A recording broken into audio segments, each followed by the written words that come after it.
नमस्कार मित्रांनो, महाशिवार चॅनलमध्ये पुन्हा एकदा आपलं सरचं स्वागत आहे. तर खोटं बोलायचं नाही. ती रील जरा फेमस आहे म्हणून जरा बोललो तसं. तर ह्या उसाला आज आपले 2 महिने पूर्ण झाले आहेत. आजची तारीख किती आहे? 6 सप्टेंबर 2025. 6 जुलैला आपण हा ऊस लावलेला आहे. 6 ऑगस्टला 1 महिना पूर्ण झाला आणि आज 6 सप्टेंबर रोजी 2 महिने पूर्ण होत आहेत. तर आज व्हिडिओ करण्यामागं तुम्हाला या 2 महिन्याचा तुम्हाला मी सगळा सविस्तर सांगतो की आपण काय काय केलेलं आहे. त्यासाठी आज व्हिडिओ करताय. आता ऊस माझ्या पुढे बघताय तुम्ही, तर हे फुटवे बघा, 1 2 3 4 5 6 फुटवे आहेत. मागं बघितलं तर 1 2 3 4, इथं बघितलं 1 2 3 4 5 6 7, म्हणजे कमीत कमी 3 आणि जास्तीत जास्त 7 ते 8 फुटवे आपल्या ऊसाला झालेले आहेत. कधी झालेले आहेत? ह्या संततधार आणि सारखा पाऊस आहे. जवळजवळ मे महिन्यापासून कंटिन्यू पाऊस आहे आणि या गारव्यात ओलाव्यात फुटवे होत नाहीत किंवा ऊस सांधावा लागतो. अशा परिस्थितीत आपले 5-5 7-7 अजून एखाद्या ऊसाला कुठं झालेला नाही तो होऊन जाईल, त्याचं काही अडचण नाही. आपण पुढं नियोजन त्याचं तशा पद्धतीने करणार आहोत. पण अशा परिस्थितीतसुद्धा 5-5 7-7 फुटवे आणि ऊसाची वाढ बघितली तर आता आपल्या कमरेपर्यंत ऊस आलेला आहे. तर तुम्हाला एकरी 100 टन उत्पादन काढायचं असेल, कमी खर्चात काढायचं असेल, भरपूर असे मास्टर लोक आहेत की हे तंत्रज्ञान वापरा, ते तंत्रज्ञान वापरा म्हणून आपल्याला भरमसाठ खतं देतात आणि आपला खर्च एवढा करतात, उत्पन्न निघतंय पण आपला खर्च दुप्पट तिप्पट होतो आणि त्यात ते उत्पन्न निघून जातं. पण तो खर्च करताना आपल्या जमिनीचा पण पोत कमी होत असतो. कीटकनाशकं जास्त असतात, रासायनिक खतं जास्त असतात, त्यामुळे जमिनीचा पोतसुद्धा कमी होत असतो. तर आपण सुरुवात करूया मेन मुद्द्याला की आपण 2 महिन्यात काय काय केलं. सुरुवातीला आपण नर्सरी लावली. 5व्या दिवशी आपण आळवणी सोडलं. कुठलं सोडवं? त्याच्यात ह्युमिक वापरलं आणि 19-19 हे पहिलं आपण आळवणी सोडलं. का सोडलं? कारण मुळ्यांचं काम पहिलं असतं. जमिनीतील जे घटक आपल्या पिकापर्यंत पोचवतं ते असतं मुळ्या, आणि त्याच्यासाठी आपल्याला लागतात जीवाणू.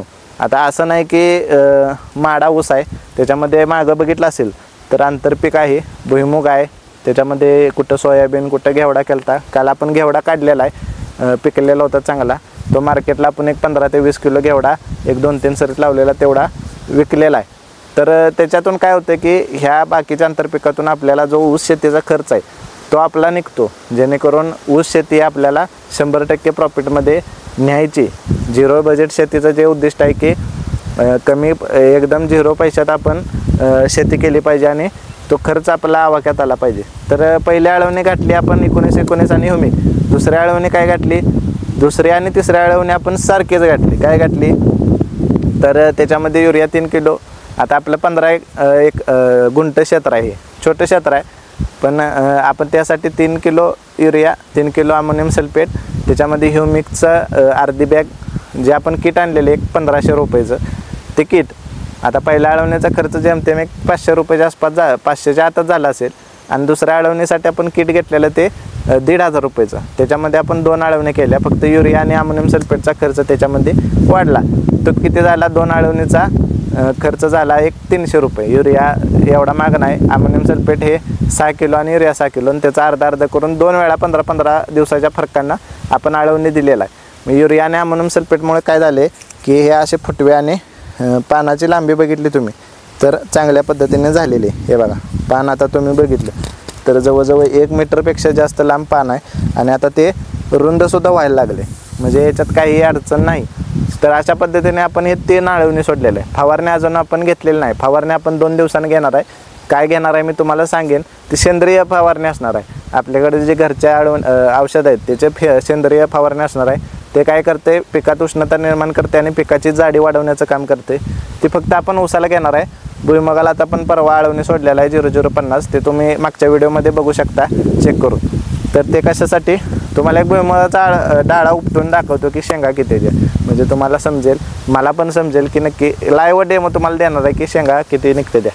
तर हे झालं 3 आळवणी. आता आपण दुसरा महिना निसटता आलेला आहे. जवळजवळ 50 दिवस पूर्ण झाल्यावर आपण आत्ता त्याला लागवड टाकलेली आहे. रासायनिक खतं आत्ता टाकलेले आहेत आपण. 2 महिने आपण त्याला रासायनिक खतं टाकली नव्हती. फक्त 3 आळवणीवर एवढा ऊस आलेला आहे. आता हा ऊस निघताना आपला 2 टनाला 100% जास्त निघणार आहे. 2.25 ते 2.5 टनाच्या आसपास हे ॲव्हरेज आपण काढणारच आहोत. हे तुम्हाला मी पुराव्यानिशी वर्षभराने जेव्हा ऊस जाईल त्यावेळी मी पावत्यासुद्धा दाखवतो. 2.25 ते 2.5 टनानं आपल्याला 3 टनानं ऊस काढायचा नाही. 2.25-2.5 टना इथंपर्यंतच आपल्याला ऊस का काढा? कारण जमिनीचा पोत कंटिन्यू राहिला आणि कंटिन्यू तुम्हाला 2 ते 2.5 टन उत्पन्न निघेल. तुम्ही सलग 5 वर्ष उत्पादन 3 टनाचं घेत चाला, पण नंतर तुम्हाला ते 2 टनाच्या आत उत्पन्न आलेलं दिसेल. का तर त्या जमिनीचा पोत तुमचा खालावत गेलेला असतो. तर आता हे झालं. आता रासायनिक लागवड काय टाकली त्याच्यामध्ये युरिया 1 पोत आणलेला आपण, मॅग्नेशियम 1 पोत आणलेलं, निंबोळी 1 पोत आणलेलं. त्याचा मी तुम्हाला व्हिडिओ मागच्या वेळी केलेला आहे, तो व्हिडिओ बघा. आणि त्याची अर्धी लागवड आहे, त्याचं 2 डोस केलेत आपण. अर्धी लागवड आपण घरामध्ये ठेवलेलं आहे आणि अर्धी इकडं आणलेली आहे. त्याच्यामध्ये मायक्रोन्यूट्रनची 10 किलोची बॅग होती. ते सगळं मिक्स करून आपण इथं बुडक्यात थोडं चिमट टाकलेलं आहे. आता त्याचा रिझल्ट आपल्याला एक अजून 8 ते 10 दिवसात 3ऱ्या महिन्यात नक्कीच तुम्हाला ह्याचे फुटवे आणि हे 100% दाट पद्धतीनं दिसेल. आणि 3 महिन्यात जवळजवळ 1 ते 2 कांडी तुम्हाला ऊसाला या दिसेल. तर अशा पद्धतीने आपण हे 2 महिन्याचं नियोजन केलेलं आहे. पहिले 2 ते 4 महिने हे महत्त्वाचे आहेत. टप्प्याटप्प्यानं करा म्हणजे कंटिन्यू तुमच्या ऊसाची ग्रोथ ही चांगल्या पद्धतीने राहील. आता 2 महिने हे केले, 2 महिने पुढचा ऊस आपला म्हणजे त्याच्यात बदल. आजचा फोटो मी काढून ठेवतो आणि पुढच्या महिन्यातला फोटो तुम्हाला दाखवतो. मागच्या महिन्यातला पण फोटो मी तुम्हाला दाखवतो, मग त्यातला फरक तुम्हाला स्पष्ट दिसेल.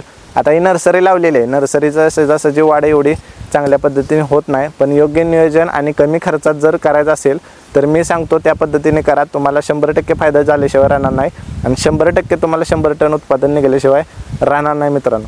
फक्त मी सांगेल तसं वेळ आणि काळानुसार 2 महिन्याच्या आत हे झालंच पाहिजे. तुम्हाला समजा आता त्याला एक पर्याय सांगतो की तुम्ही म्हणचाल आमचं 2-2 एकर शेत आहे, मग 3-3 वेळा आळवणी सोडणं आम्हाला शक्य होत नाही किंवा मजूर नाहीत, तर त्याला उपाय करा.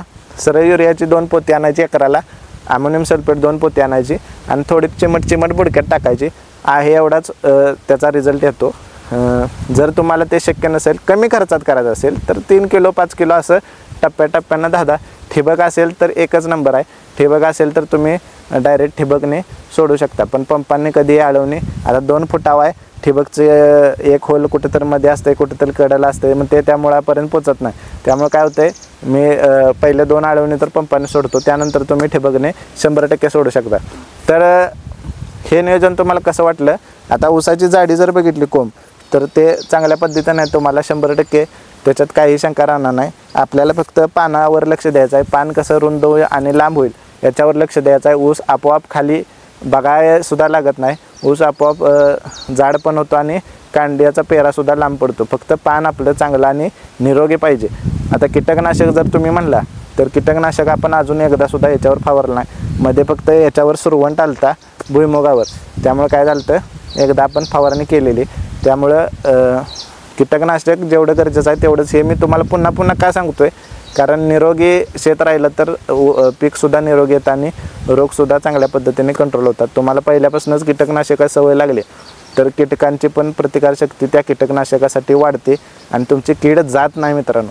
म्हणून कीटकनाशक हे मर्यादित वापरा, जिथं गरज असेल तिथंच वापरा, इमर्जन्सी काळातच वापरा. ऑक्सिजन कसा आपल्याला इमर्जन्सीत देतात.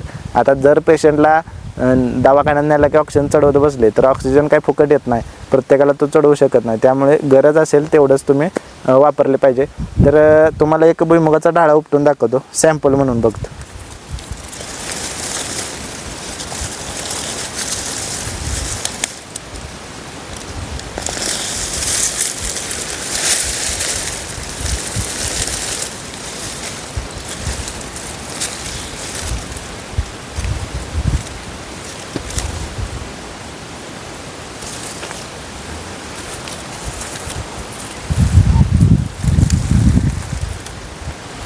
आता याच्यातील गंमत सांगतो. 2-3 शेंगा जमिनीत गेल्या तर शेंगा किती आहेत? 1 2 3 4 5 6 7 8 9 10 11 12 13 14. आता या मागणं शेंगा आहेत या 0050. आता या अजून आपल्याकडे किती आऊ दे? 1 महिना. आता या 1 महिन्यात ज्या ह्या शेंगा आहेत आराटावलेल्या ह्या मोठ्या होणार आहेत मित्रांनो. आणि परिणामी काय होणार आहे, आपलं आत्ता 15 शेंगा आहेत तिथं 30 शेंगा ते 35 शेंगापर्यंत आपलं उत्पन्न जाणार. आता या बघा ही गाजर आहेत आत्ता, अजून आपल्याकडे 2 महिन्यात. हे बघा ही गाजर, ह्याचं काय होणार आहे, 1-2 महिन्यापर्यंत शेंगा अजून 1 महिनाभर आपला राहिला आहे, म्हणजे आत्ता किती 70 दिवस झालेत, अजून 30 दिवसात हा भुईमुग निघणार आहे. पण 30 दिवसात 100% ह्या बारीक ज्या शेंगा आहेत त्या अजून 15-20 शेंगा आहेत त्या ह्या मोठ्या होणार आहेत त्या, आणि आपल्याला उत्पन्न हे चांगलं निघणार आहे. हे मी तुम्हाला आता खोटं बोलून फसवून काय करायचं नाही म्हणून हे दाखवतोय. आता जेटा शेंगा आपले किती येते बघा, 15 शेंगा येत्या, आणि जेटा शेंगा 15 असल्यावर मागणी 15 आल्या तर तुमचं उत्पन्न चांगलं निघते. 30 ते 35 शेंगा जर निघल्या तर तुमचे आता आहे माझं 15 गुंठ आहे, त्यात 5 क्विंटल तरी उत्पादन चांगल्या पद्धतीने निघणार आहे. तर मित्रांनो, कमेंट बॉक्समध्ये कळवा, आणि व्हिडिओ कसा वाटला त्यासाठी प्रत्येक शेतकऱ्यापर्यंत पोचवा, आणि कमेंटमध्ये कळवा. लाईक करा, शेअर करा, सबस्क्राईब करा. आज थांबूया इथेच. धन्यवाद.